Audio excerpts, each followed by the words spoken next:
का हो? देखा हमरे मन में एको ललसा चलत बा। अरे कमल ललसा चलत है, बताइबू? सुने सुनावा। सैया तारुन से हो, सैया तारुन से लाई दा कमारिया चला बे बाबा धाम नगरी।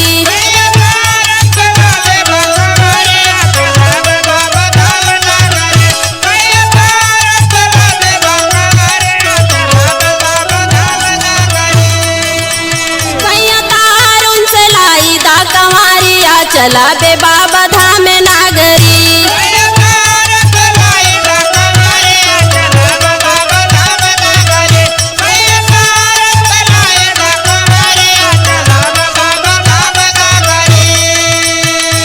सुंदर कंवरिया पिया वहीं से सजाया।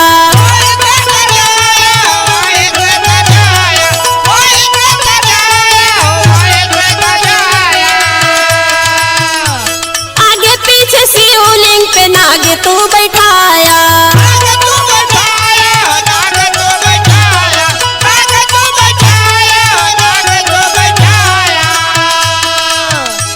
सुंदर कंवरिया पिया वहीं से सजाया। आगे पीछे शिवलिंग पे नाग तू बैठाया। जब उठाई बात हो, जब उठाई बात तो लटके दुई गो गागरी चला बे बाबा धाम नगरी।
चला बे बाबा धाम नगरी।